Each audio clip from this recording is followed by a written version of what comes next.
दोस्तों, किसी ने क्या खूब कहा है कि धन्यवाद देने से ज्यादा जरूरी और कोई काम नहीं हो सकता।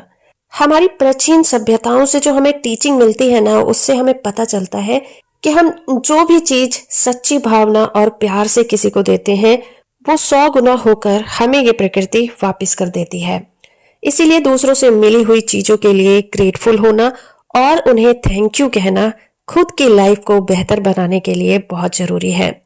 ग्रेटिट्यूड एक पावरफुल एनर्जी है जो आपको वही भरपूर मात्रा में देती है जिसके लिए आप ग्रेटफुल महसूस करते हैं।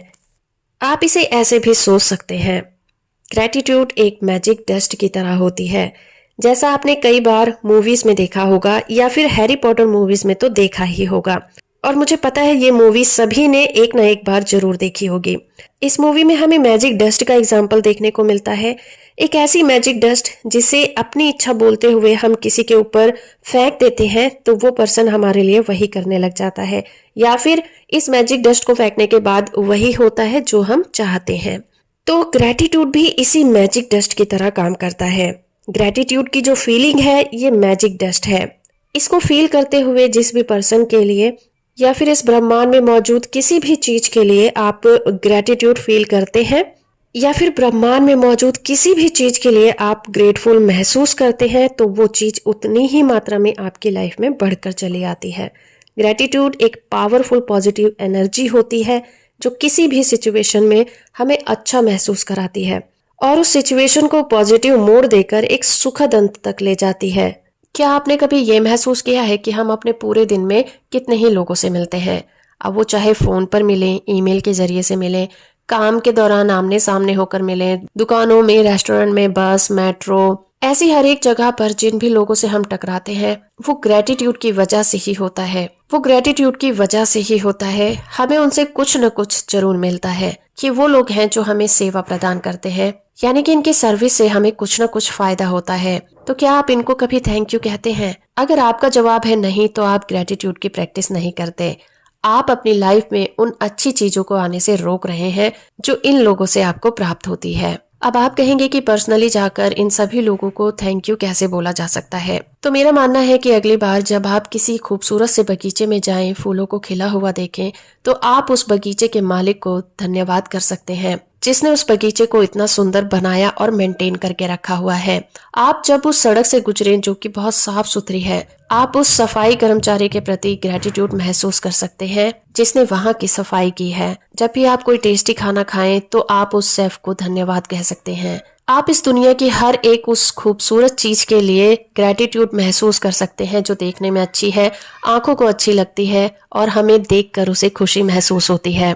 किसी को ग्रेटफुल होकर थैंक यू कहने में ज्यादा वक्त नहीं लगता, लेकिन इसका असर आपकी लाइफ में बहुत देर तक रहता है। मगर कभी कभी इसका उल्टा भी हो जाता है। कभी कभी हम ऐसे लोगों से टकरा जाते हैं जो हमारी सेवा के बदले में हमारे साथ बुरा व्यवहार करते हैं या फिर हमें वो नहीं देते जिसके हम हकदार होते हैं। तब उन कंडीशन में हमारे लिए ग्रेटफुल होना बहुत ज्यादा चुनौती भरा हो जाता है। लेकिन एक चीज को हमेशा याद रखिए कि आपका ग्रेटफुल होना किसी दूसरे व्यक्ति के बिहेवियर पर कभी भी डिपेंड नहीं होना चाहिए। चाहे कैसी भी सिचुएशन क्यों ना हो, आप ग्रेटिट्यूड के मैजिक को ही चुने। हम नहीं जानते कि हमारे साथ मिसबिहेव करने वाला व्यक्ति किन कठिनाइयों से गुजर रहा है।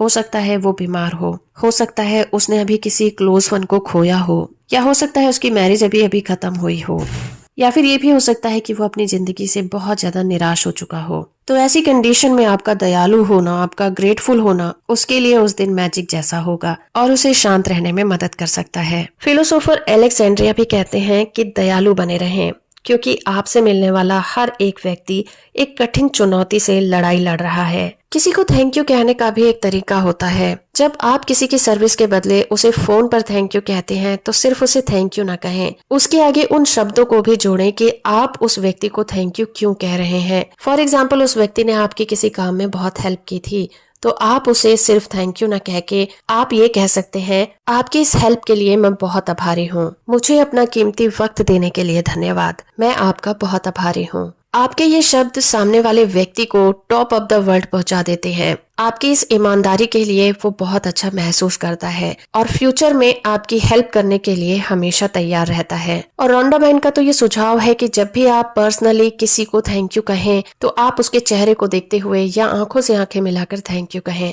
क्योंकि अगर आप थैंक यू कहते हुए आंखें नीची रखते हैं या फिर इधर उधर देखते हुए थैंक यू कहते हैं तो सामने वाले पर वो असर नहीं होता जो आप उसे बताना चाहते हैं। सामने वाले को आपकी सच्चाई पर डाउट होता है, लेकिन जब आप किसी के चेहरे को देखकर आंखों से आंखें मिलाकर उसे थैंक यू कहते हैं तो आप देख सकते हैं कि उस व्यक्ति के चेहरे पर कितनी बड़ी मुस्कान होती है। आपने ये तो जरूर सुना होगा कि हर एक एक्शन का एक इक्वल रिएक्शन होता है। जब आप सामने वाले के लिए सचमुच ही फील कर कर धन्यवाद कहते हैं तो उसका असर सामने वाले पर दिखाई देता है। तो दोस्तों, थैंक यू एक ऐसा वर्ड है जो कि हमेशा किसी सर्विस के बदले में ही नहीं दिया जाना चाहिए। ये हर एक सिचुएशन में यूज किया जा सकता है। द मैजिक बुक रोंडा बाइन ने पूरी की पूरी ग्रेटिट्यूड के ऊपर लिखी है। आप इस बुक को जरूर पढ़े, जिसमें उन्होंने बहुत डिटेल में बताया है कि ग्रेटिट्यूड क्या होता है और ग्रेटिट्यूड को किस तरह से हमें प्रैक्टिस करना चाहिए। रोंडा बाइन का कहना है कि आप किसी भी चीज को तब तक अपनी लाइफ में अट्रैक्ट नहीं कर सकते जब तक आप उस चीज के लिए अच्छा महसूस न करें। आप जिन भी चीजों की बुराइयां करेंगे वो चीजें आपकी लाइफ से उतनी ही दूर चली जाएंगी, और जितना ज्यादा आप किसी चीज को दिल से एक्सेप्ट करेंगे, दिल से प्यार करेंगे, वो चीजें आपकी लाइफ में उतनी ही ज्यादा बढ़ने लग जाएंगी। लॉ ऑफ अट्रैक्शन को करने के लिए पहला कदम आपका ग्रेटिट्यूड फील करना है उस चीज के लिए जिसे आप अपनी लाइफ में आकर्षित करना चाहते हैं। ग्रेटिट्यूड वो पावरफुल एनर्जी है जो किसी भी चीज को आपकी लाइफ में आकर्षित कर सकती है। जितना ज्यादा आप उस चीज के लिए ग्रेटिट्यूड फील करेंगे वो चीज आपकी लाइफ में उतनी ही तेजी से आकर्षित होगी। तो नेक्स्ट टाइम किसी भी चीज को कोसने से पहले, किसी भी चीज की बुराई करने से पहले आपको ये सोच लेना है कि आप उस चीज को अपनी लाइफ से दूर कर रहे हैं। वीडियो आपको कैसी लगी हमें कमेंट करके जरूर बताइएगा। वीडियो को लाइक और चैनल को सब्सक्राइब करना बिल्कुल मत भूलिएगा। वीडियो को यहाँ तक देखने के लिए आपका बहुत बहुत धन्यवाद।